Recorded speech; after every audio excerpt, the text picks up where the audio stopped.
Conjugare, Centro Português de Apoio à Pesquisa Científica e à Cultura. Acreditamos que as ciências e as artes mudam o mundo.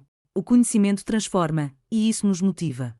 Sexto ciclo ibero-americano de diálogos contemporâneos com o tema História, Poder e Sociedade. Boa noite, eu me chamo Rafael Soares Miotti, sou aluno de mestrado da Universidade do Rio de Janeiro, a UERJ, e hoje eu gostaria primeiramente de agradecer ao evento por essa oportunidade, por estar podendo apresentar um pouco da minha pesquisa e parte dos meus questionamentos e observações sobre essa relação tão fascinante e instigante da história com a literatura. Eu gostaria primeiramente de apresentar a minha pesquisa de mestrado, com a qual eu já venho me debruçando desde os tempos de finais da graduação, e trazer para vocês também um conjunto de questões e observações que tenho feito sobre essa relação entre o campo literário e a história urbana do Rio de Janeiro entre fins do século XIX e as primeiras décadas do século XX. E o meu objeto de estudo é uma obra literária chamada A Capital Federal, Impressões de um Sertanejo, escrita por Henrique Maximiano Coelho Neto, publicada em 1893 pelo jornal O País, um periódico de grande publicação e circularidade na cidade do Rio de Janeiro entre fins do século XIX e as duas primeiras décadas do século XX. Bem, primeiramente eu queria trazer como objetivos principais da pesquisa tentar elaborar a relação entre a literatura e o campus da história dentro da cidade do Rio de Janeiro, ou seja, fazendo uma análise de obras literárias relacionadas à cidade durante as décadas de 1890, 1910 até um pouquinho adiante, 1920. Dentro desse escopo, eu selecionei três obras principais. Hoje nós vamos falar da primeira delas, que é a mais extensa, com a qual eu me debrucei, que é o romance A Capital Federal. Mas também vou procurar trabalhar com uma pequena crônica chamada Os Sertanejos, de 1908, e outra, posteriormente, conhecida como A Cidade Maravilhosa, que também dá nome a uma coletânea de crônicas e contos, todos os três de Coelho Neto, publicado em 1927. Bem, voltando à obra A Capital Federal e Impressões do Sertanejo. Uma das relações de objeto com as quais eu pretendo me debruçar é investigar sobre de que forma as relações entre literatura e o campo histórico produziram novas subjetividades em torno do viver urbano carioca em fins do século XIX. Outro objetivo da pesquisa é tentar analisar de que forma esses leitores ou essa publicação produziram relações e novas possibilidades de atuação nas reformas urbanas posteriores a essas obras. Ou seja, durante muito tempo, a historiografia que se pautou em torno das chamadas reformas urbanas da cidade do Rio de Janeiro, entre as décadas de 1870 e 1920, produziram uma série de estudos e debates sobre a influência de alguns campos, como, por exemplo, a engenharia, a medicina sanitarista e como esses grupos atuariam nas reformas urbanas da cidade. Muitas das vezes, as questões entre literatura, ficção ficaram um pouco relegadas, sendo colocadas primeiramente como algo menor ou como situações e coisas muito ligadas ao entretenimento cotidiano.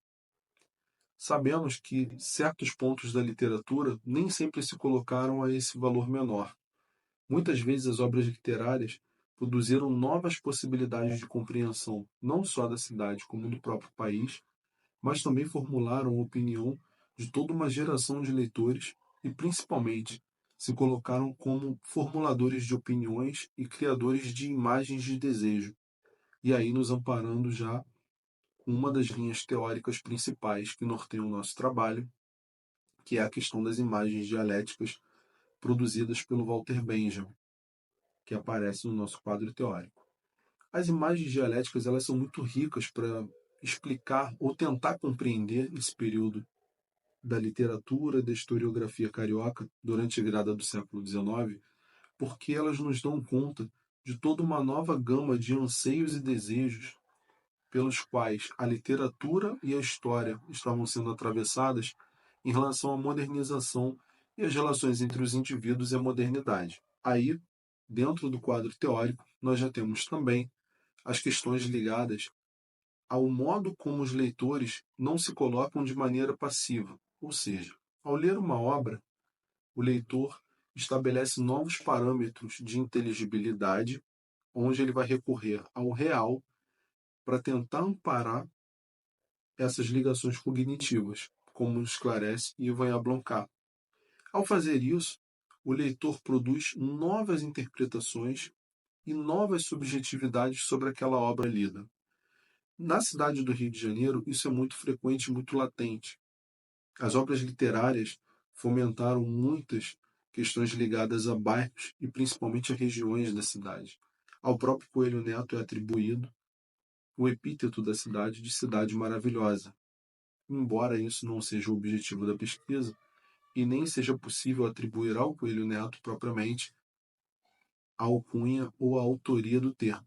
Porém, obras como a Capital Federal, obras como Os Sertanejos e obras como A Cidade Maravilhosa trazem consigo uma carga semântica muito poderosa com relação a essas imagens e ao desejo de transformação dos cenários da cidade. Ou seja, a pesquisa tem por objetivo investigar, utilizando-se de quadros teóricos vinculados às imagens dialéticas de Walter Benjamin, as questões ligadas à modernização, e aí estando em diálogo próximo com Hans Gumbres e com Flora Susequinde sobre essa renovação tecnológica que o final do século XIX possibilita, principalmente com a produção de artefatos e utensílios da modernidade, que passo a passo começariam a ser incorporados pela literatura e de que forma essas questões iriam produzir na literatura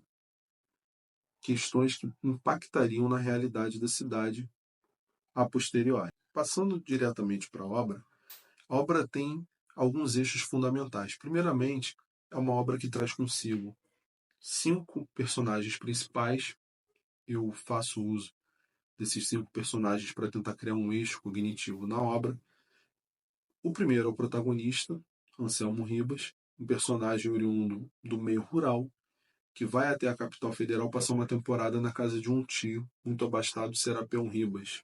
Os outros 2 personagens são o advogado Gomes de Almeida e Jesuína, a mulher por quem o protagonista se apaixona e sofre ali algumas de suas desilusões.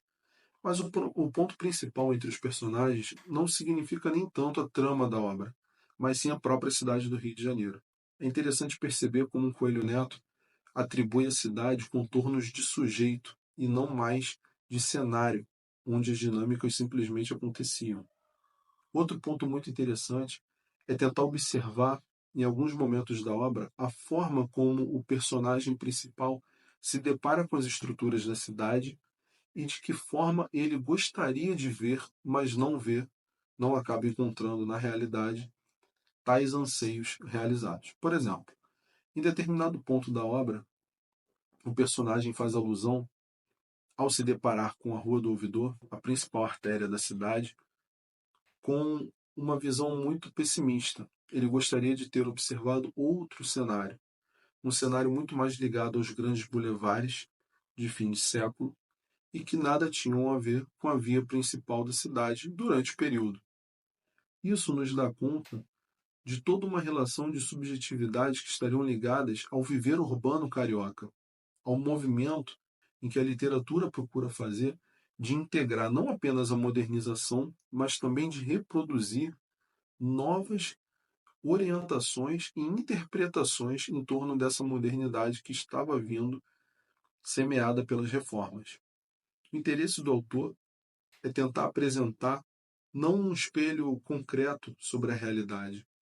A obra ficcional não se coloca como um mero refletor da realidade. Muito pelo contrário.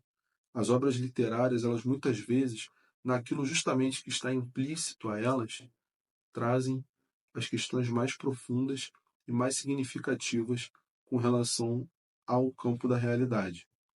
Abarcando em conjunto a metodologia e os quadros teóricos mobilizados, eu fiz a citação de 4 autores dentro do escopo de quadro teórico, mas, claro, numa pesquisa como essa, são muitos outros autores.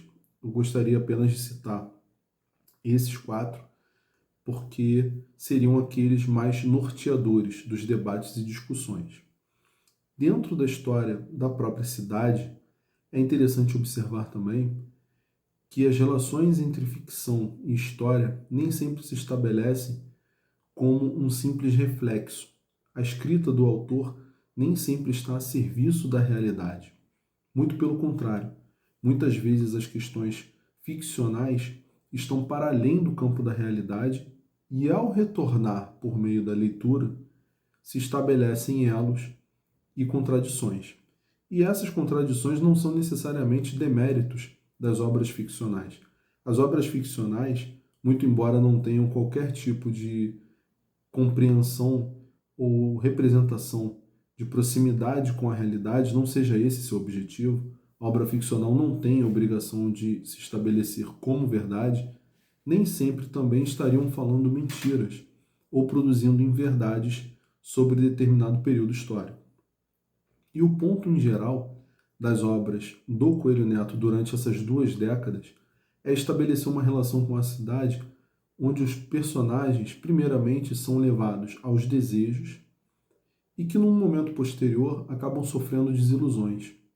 Essas desilusões se dão por muitas maneiras, mas nós podemos atribuir a elas o conjunto de questões relacionadas à própria modernidade e às tensões que o viver urbano provoca. É interessante observar suas escolhas, também naqueles pontos onde o autor tenta não fazer tantos aprofundamentos. Em sua escrita, é possível observar escolhas muito bem definidas sobre que áreas pretendiam ser trazidas ao debate e quais delas o autor preferiu simplesmente não abarcar. A escolha de um personagem vindo do meio rural também nos faz pensar sobre as tensões entre o campo e a cidade. Tensões essas que também estariam ligadas à própria ideia de modernidade. A expansão urbana traria consigo não apenas o conforto e as comodidades do novo século que se avizinhava, mas também muitas das questões e contradições da modernidade. Dentre elas, o fascínio com os objetos modernos, o fascínio com a mecanização e, principalmente, o desalinho, a falta de conforto ou a falta de preenchimento dentro das multidões. Aquilo que tanto Simmel quanto Baudelaire vão chamar de os problemas da modernidade, a solidão na multidão. Esses são pontos muito caros à escrita de Coelho Neto e apontam para as novas maneiras de se relacionar com a cidade num tecido urbano tão fragmentário e heterogêneo quanto do Rio de Janeiro entre finais do século XIX e a primeira década do século XX. Uma cidade marcada por desagregação de inúmeros projetos políticos e econômicos e que, no alvorecer do novo século, necessitava de forma urgente de modernização. E essa modernização não passaria apenas pelas questões urbanísticas, não apenas de costumes, como se tentou empregar através de um modelo conservador, onde o Estado seria não apenas o gestor, mas também um aplicador das políticas. As obras, durante o período, tratam da maneira como os indivíduos lidam com todas essas questões e a forma como os desejos e as imagens dialéticas produzidas pelo embelezamento da cidade reverberaram e produziram todo um conjunto de novas aspirações sobre a cidade do Rio de Janeiro. É bem capaz de podermos dizer que a cidade do Rio de Janeiro não era maravilhosa ao fim do século XIX, como também seria muito difícil afirmar que as obras literárias não ajudaram a construir o mito da cidade maravilhosa, posteriormente muito divulgado e difundido ao longo de todo o século XX. Encerro toda essa discussão sobre a pesquisa trazendo à luz uma das coisas principais que nortearam todo o processo de escrita, tanto da monografia quanto das primeiras partes da dissertação de mestrado. O ato da literatura, como esclareceu Emílio Renzi, é como aquele de um acrobata que se joga no vazio, esperando pelo público, o leitor, que lhe peguem pela mão. Muito obrigado. Gostaria muito de agradecer por toda a oportunidade de dizer que foi uma honra e um prazer apresentá-los um pouco das minhas reflexões sobre essa pesquisa. Realização, Conjugare, Centro Português de Apoio à Pesquisa Científica e à Cultura. Inscreva-se no canal, comente, curta e compartilhe. Obrigado por assistir.